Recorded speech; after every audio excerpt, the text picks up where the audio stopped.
All right, it's now time for Trending Now with Olamide Odekunle. Olamide, good morning. Good morning, Etoma. Good morning, Ibrahim.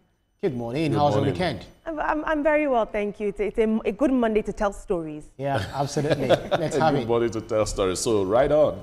I'm going to take it away. I've got some good stories for you guys. Good morning, Nigeria. I like to say that TVC has a finger on the pulse and our eyes constantly on the street. And if it's a trending story, we are definitely going to attempt to dissect it on here. In our first story, a viral video circulating online has raised serious concerns about the conduct of the National Agency for Food and Drug Administration Control during its recent enforcement operations. Now, in the footage, a distraught trader from Onitsha Market has accused NAFDAC officials of looting her shop under the guise of a regulatory raid. Take a look at this. That's my shop. NAFDAC has looted my shop. NAFDAC has looted my shop. NAFDAC has looted my shop. See my shop. See my shop. See my shop. See my shop. See my shop. See my shop. My shop on NAFDAC has returned my shop. Oh, this is where I make my money. NAFDAC has returned my shop. Oh my. Now, in recent times, we've seen that NAFDAC has intensified its crackdown on counterfeit and adulterated medicines, and it shut down several markets and stores across the country. But we have to remember that this isn't just happening in the eastern region. Now, while the agency's efforts have largely been viewed as a necessary move to protect public health and save lives, this latest allegation has sparked debate over the transparency and accountability of these raids. We saw this happen with EFCC. We've seen what happens when Nigerians don't understand what constitutes a raid. And I think for NAFDAC to avoid what happened with EFCC and the danger of raids, they need to let us know what constitutes a raid so that we can stand behind them and the good work that they're doing is not sabotaged from these blurred lines. But let's take a look at social media. Jane says, invest in Nigeria, invest in your country. Just look at what they're doing to people. Prof. Imonoka says, the crackdown threatens the billions made from counterfeit drugs, so they resort to propaganda and claim victimization. The fight against fake drugs is about saving lives, not politics or business interests. NAFDAC must remain steadfast in shutting down illegal markets and prosecuting offenders. I completely agree. But we'll take another story now. The National Youth President of Afenifere, Prince Eniola Ojajuni, has called for urgent action against the rising wave of kidnappings by herdsmen in southwest Nigeria. Now, speaking at a press conference, he recounted his harrowing 12-day captivity, during which his abductors initially demanded 100 million naira, but eventually released him after receiving 17 million. Take a look at what he had to say. They released the 7 numbers of kidnappers. Remember, I said a woman called Garuba Dungo. Garuba Dungo is from Kogi. He speaks Hausa very well.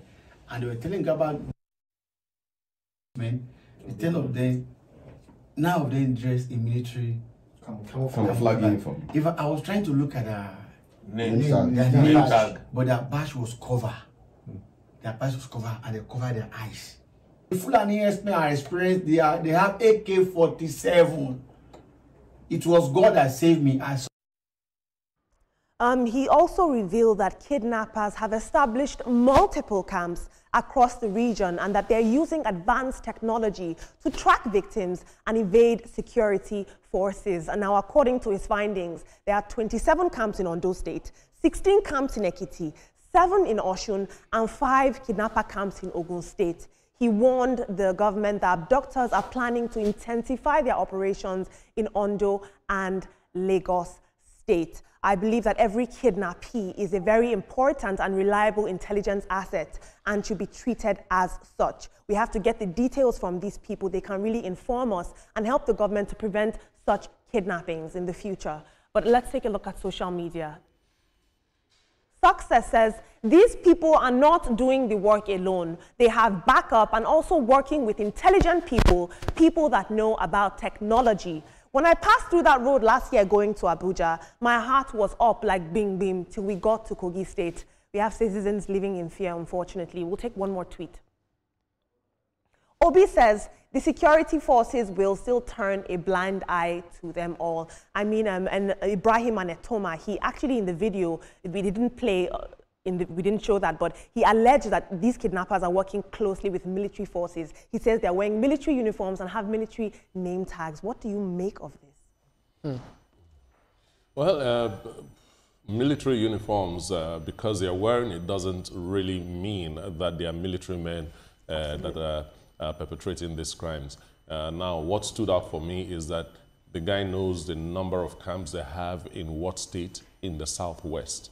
If that information is out, why are the camps still existing? We have security architecture in the western part of Nigeria, both federal security agencies and Amoteco. If you have done enough investigations to know how many camps we have in what state, what are they still doing there? Now, so I'll react to your first story of the NAFDAC allegedly looting a shop after they've gone on a raid. But I would want to also agree or believe that that's corruption fighting back, because NAFDAC has been making, a lot of gains when it comes to fighting drug traffickers, drug peddlers, and fake drug, merchants who are trying to kill us in Nigerians, these peaceful us, innocent us in Nigeria.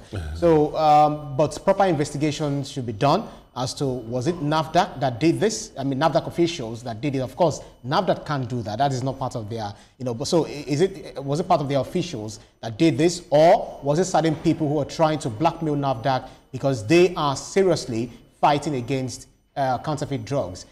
Regarding the second story, which is talking about, you already said it all, Etoma, we have the security architecture, having all of these places, dens, covens of the kidnappers. We should do so much to ensure that we bring them to book and destroy their camps. Absolutely. Thank you both so much for your input, as always.